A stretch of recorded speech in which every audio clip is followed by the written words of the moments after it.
Ross, mais, avec l'aggravation de ses blessures, Ross commence lui aussi à avoir des hallucinations. Elle est là. Michael lève les yeux vers le plafond. Il n'y a rien. Mais Ross voit une masse noire planer, prête à attaquer. En un instant, Ross est tapé dans un cauchemar. Un médecin s'approche avec un scalpel. Ross se débat quelques instants avant de s'effondrer, tandis que la masse s'oriente vers Michael. Pris au piège, il se cogne la tête pour s'échapper de l'illusion, mais se blesse mortellement.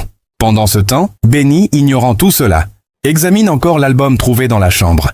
Il tombe sur une photo portant l'inscription « Mara 419 ».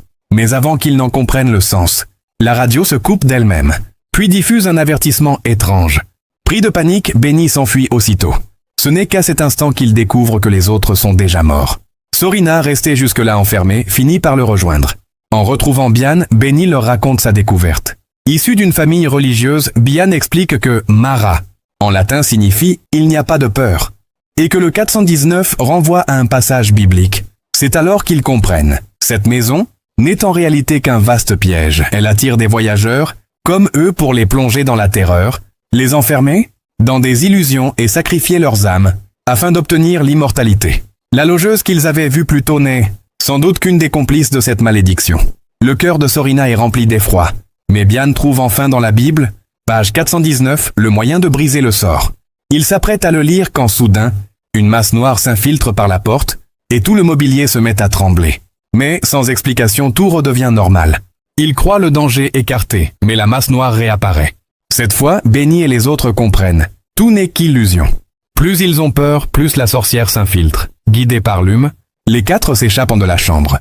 Mais à peine arrivés au rez-de-chaussée, Sorina est tapée par une force invisible et traînée au sous-sol. Bian descend aussitôt pour l'aider, mais Sorina est déjà ramenée à la scène d'un ancien accident de voiture. Submergée par sa terreur, épuisée par les supplices, elle met fin à ses jours dans l'illusion. Comprenant qu'il n'a plus aucune chance, Lume s'enfuit avec sa compagne. Mais Benny, lui aussi prisonnier d'un cauchemar, surgit soudain. Il prend Lume pour un policier blanc qui l'avait persécuté et le poignarde violemment.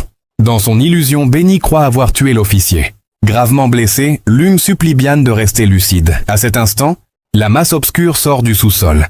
Bian n'ose pas hésiter et s'enfuit. Étonnamment, il atteint la route. Mais les paroles de Lume résonnent encore dans sa tête. Ce n'est pas réel. D'un coup, Bian est happé dans une nouvelle illusion. Il se retrouve toujours dans la maison.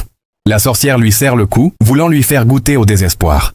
Alors qu'il s'apprête à mourir, les mots de Lume lui reviennent en mémoire. Il se souvient enfin de la page 419. En récitant le passage, il sent la foi l'envahir. Cette force lui donne le courage de briser l'illusion. La sorcière disparaît et Bian revient